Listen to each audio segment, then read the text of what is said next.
आज मुंबई के इतिहास के बारे में मुझे एक और किताब मिली, मगर उसे मैं पढ़ नहीं सकता हूँ क्योंकि वो गुजराती में है। मगर इस किताब के कवर पर मुझे मुंबई शहर के वो सारे नाम मिले जो वक्त के साथ में बदलते रहे, जिसे इस वक्त मैं आपके लिए स्क्रीन पर दिखा रहा हूँ।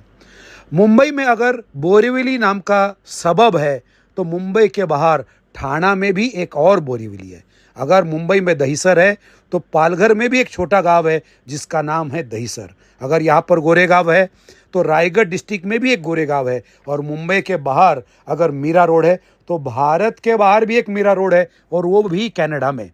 गुजरात में अगर मांडवी है तो मुंबई में भी एक मांडवी है।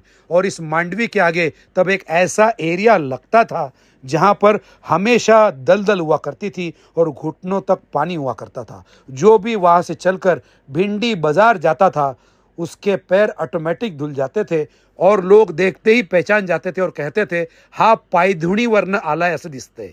इस पायधुणी एरिया को ड्राई करने के लिए अंग्रेज़ों ने एक अंडरग्राउंड नाला खोदा और यहाँ का सारा पानी वर्ली के समंदर में ड्रेन किया। ये नाला, जिसे मराठी में नळ कहते हैं, ये भिंडी बाजार के नीचे से जाता है। इसीलिए भिंडी बाजार को बाद में लोग नळ बाजार भी कहने लगे। मुंबई में जहाँ जो उगता था या जहाँ जो होता था उसके वजह से एरिया के नाम पड़ने लगे। जहाँ पर सिर्फ खेती थी वो एरिया बन गया खेतवाड़ी, जहाँ पर बैंगन उगते थे वो बन गया बैंगनवाड़ी। इमली के पेड़ जहाँ पर थे वहाँ का बंदरगाह बन गया छिंस बंदर। जहाँ पर रंगों का मार्केट था वो बन गया गुलालवाड़ी। चंदन जहाँ पर अच्छा मिलता था वो बन गई चंदनवाड़ी। और फणस यानी कटहल जहाँ पर उगते थे वो बन गई फणसवाड़ी। ज्या आळीमध्ये खूप वडाची झाडं होती ती झाली वडाची आळी, जिसे आज हम लोग वडाला के नाम से जानते हैं। गिरी यानी पहाड़, ग्राम यानी गांव। गिरी ग्राम बाद में बन गया गिरगांव। इस गिरगांव में जो लोग गौ पालन करते थे उस एरिया का नाम हो गया गायवाड़ी।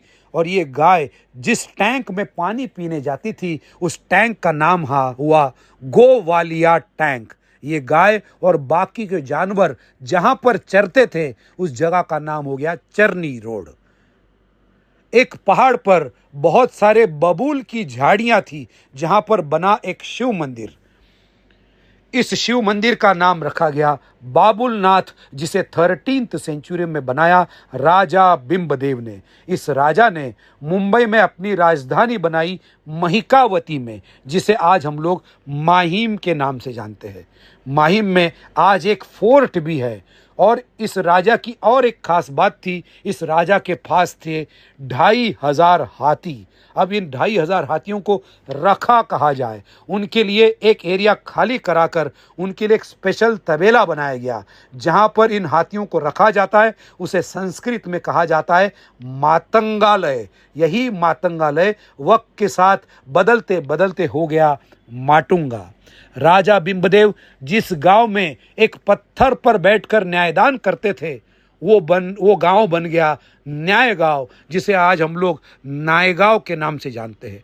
ऐसा कहा जाता है कि यहाँ पर बिंबाची वाड़ी या भीमाची वाड़ी नाम की एरिया भी था, जहाँ पर हर साल राजा बिंबदेव की जत्रा भी होती थी, मगर इसका कोई ट्रेस आज तक नहीं मिला। बाय द वे, विरार जाते वक्त एक रेलवे स्टेशन का नाम भी आपको दिखेगा नायगांव। मुंबई में माहिम को राजधानी बनाने से भी पहले राजा बिंबदेव ने अपनी एक राजधानी पहले बसाई थी। उस जगह का भी नाम था माहिम, और ये माहिम है केळवे माहिम। यहाँ पर उनके बेटे प्रताप बिंब ने एक फोर्ट भी बनाया है, माहिम सा किला, माहिम फोर्ट। यहीं पर मैंने दर्शन लिए महिकावती देवी के। अगर आप भी ऐसे किसी जगह के बारे में जानते हैं जिसका नाम मुंबई के किसी एरिया से मेल खाता है तो कमेंट में ज़रूर लिखना।